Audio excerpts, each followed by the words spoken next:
नमस्कार दोस्तों, कैसे हो आप सब। दोस्तों, मंगलवार को एक बहुत ही दुखद घटना घटित हुई हरदा के पटाखा फैक्ट्री में। यहाँ बहुत भीषण ब्लास्ट हुए और समाचार के मुताबिक 11 व्यक्तियों की मृत्यु हो गई और बहुत सारे व्यक्ति इस ब्लास्ट की आग में झुलसकर घायल हो गए। हमें चर्चा करनी है कि क्या कारण हो सकते हैं जो इस प्रकार से घटनाएं घटित होती हैं और बहुत बृहद स्तर पर जानमाल की हानि होती है। दोस्तों, मैं आपको बता दूं, इस प्रकार की घटना पहली बार घटित नहीं हुई है। काफी इस प्रकार की घटनाएं हमारे सामने पहले भी आ चुकी हैं और घटना होने के बाद हमें पछतावा होता है। उसके बाद हम जो प्रभावित परिवार हैं उनके लिए मुआवजे की बात करते हैं और तमाम सारी चर्चाएं करते हैं। घटना के बाद पछताने से कुछ नहीं होता।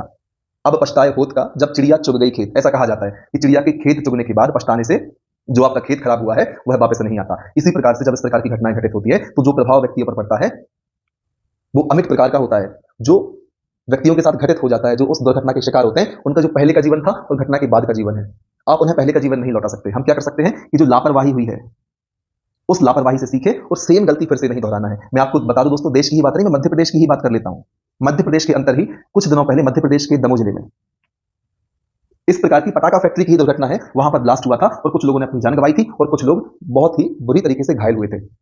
ज्यादा दूर की घटना नहीं है, दोनों मध्य प्रदेश की घटना ही है। उसके बाद भी हमने चीजों को संज्ञान में नहीं लिया और दमोह की घटना से ना सीखते हुए फिर से यहां पर हमें हरदा में ऐसी घटना देखने को मिली। कारण क्या है? लापरवाही, सही तरीके से जांच नहीं करना, चेकिंग नहीं होना।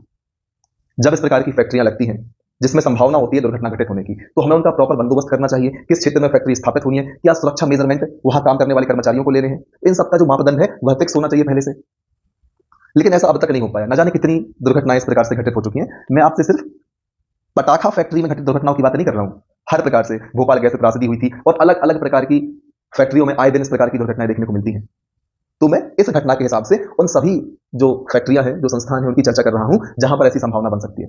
हमारे देश में हर प्रकार की चेकिंग होती है। इनकम टैक्स, व्यक्तियों का इनकम टैक्स, प्रॉपर्टी टैक्स, हर चीज को हमने आधार से लिंक कर दिया, हर चीज को हमने ऑनलाइन कर दिया। जब हमारे यहाँ पर कोई बड़ा नेता आएगा तो तमाम प्रकार की सुरक्षा बंदोबस्त किए जाएंगे। जबकि नेता जनता की सेवा करने के लिए है, तो बड़े बड़े मंचों पर हमसे कहा जाता है कि हम जनहित के लिए आपके सेवक बनकर काम करने के लिए आ रहे हैं और जनता से ही उनको हम प्रोटेक्ट करते हैं। भाई, जब आप जनता की सेवा करेंगे तो जनता से आपको डरने की आवश्यकता नहीं है। जिसके लिए काम करने आप आने वाले हैं, आप उससे ही यदि सुरक्षित महसूस नहीं करेंगे, मैं वहां पर उस डायरेक्शन में आपको ले जाना नहीं चाहता। मैं आपसे बात करना चाहता हूं कि कहां पर हमें सुरक्षा के बंदोबस्त, सुरक्षा के इंतजाम करने चाहिए। वहां पर भी आवश्यकता है, बहुत ज्यादा पब्लिक गैदरिंग होती है, वहां पर भी सुरक्षा के बंदोबस्त होने चाहिए। लेकिन यहां पर जहां घटनाएं घटित होती है उन क्षेत्रों को हम इग्नोर नहीं कर सकते। हर चीज की जांच होती है। जैसा मैंने आपसे कहा, इनकम टैक्स, प्रॉपर्टी टैक्स, जब बड़े बड़े समारोह आयोजित किए जाते हैं वहां भी चेकिंग होती है। तो इतनी बड़ी जब फैक्ट्रियां कहीं पर कार्यरत होती हैं तो उनकी जांच करने की जिम्मेदारी किसकी है कि सही मापदंड के आधार पर फैक्ट्री निर्मित हुई है या नहीं हुई। घटना के बाद जो क्षति हो चुकी है उसकी पूर्ति नहीं की जा सकती। इस बात को हमें ध्यान रखना होगा।